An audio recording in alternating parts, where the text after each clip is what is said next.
ഉണ്ടാക്കാൻ പോണത് മസാല മുട്ട പൊള്ളിച്ചതാണ് കേട്ടോ.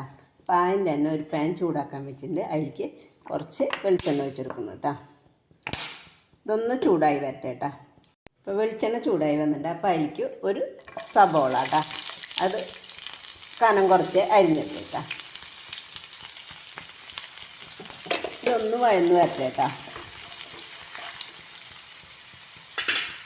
ഉപ്പിട്ട് കൊടുക്കാം കേട്ടോ, അത് പെട്ടെന്ന് വഴന്ന് കിട്ടാനായിട്ട്.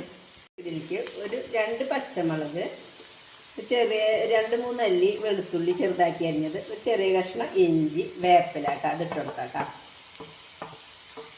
നന്നായി ഇളക്കി കൊടുക്കാം കേട്ടോ. സബോളയ്ക്കൊന്ന് വാടി വന്നിട്ട് ഈ നേരത്ത് നമുക്ക് കുറച്ച് പൊടികൾ ഇട കേട്ടോ. ഒരു 1/2 ടീസ്പൂൺ മുളകും പൊടി, മഞ്ഞളിൻ്റെ പൊടി, പിന്നെ പെരുംജീരകത്തിൻ്റെ പൊടി, ഗരം മസാല കേട്ടോ. ഇതൊന്ന് നന്നായി മൂത്ത് വരട്ടെ കേട്ടോ. കുറച്ച് മല്ലിയില ഇട്ട് കൊടുക്കാം കേട്ടോ. ഇനി ഉപ്പ് കുറവുണ്ടെങ്കിൽ ഈ സമയത്ത് ഉപ്പിട്ട് കൊടുക്കാം കേട്ടോ. ഞാൻ കുറച്ച് ഉപ്പും കൂടി ഇട്ട് കൊടുക്കുന്നുണ്ട് കേട്ടോ. നമുക്കിത് തീ ഓഫാക്കാം കേട്ടോ. പാത്രത്തിൽ കുറച്ച് മൈദ, കുറച്ച് ഉപ്പ്, ഒരു നുള്ള് കുരുമുളക് പൊടി ഇട്ടിട്ട് പച്ചവെള്ളം, നോർമൽ വെള്ളം കേട്ടോ, ഒഴിച്ച് നന്നായി കലക്കിയെടുത്തിട്ടുണ്ട് കേട്ടോ. ഒഴിഞ്ഞിട്ട് അതിൻ്റെ തൊണ്ടൊക്കെ കളഞ്ഞ് നടു നുറുക്കി വെച്ചിട്ടുണ്ട് കേട്ടോ. മുട്ട ഇങ്ങനെ എടുക്കുക, അതിലേക്ക് ഈ മസാല വെച്ചെടുക്കുക. എന്നിട്ട് അത് മൈദ കലക്കി വെച്ചതിൽ മുക്കുക കേട്ടോ. മുക്കി കൊടുക്കുക.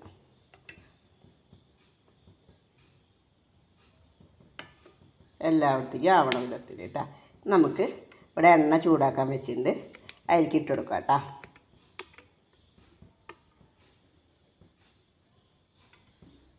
എണ്ണയിലേക്ക് ഇട്ട് കൊടുക്കാം കേട്ടോ.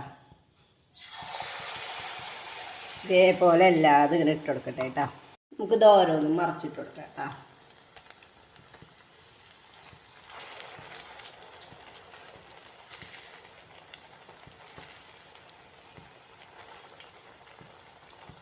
കേട്ടോ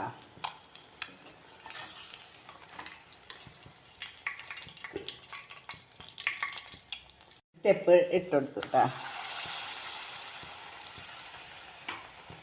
അപ്പം ഇതും കൂടി എടുക്കാം കേട്ടോ.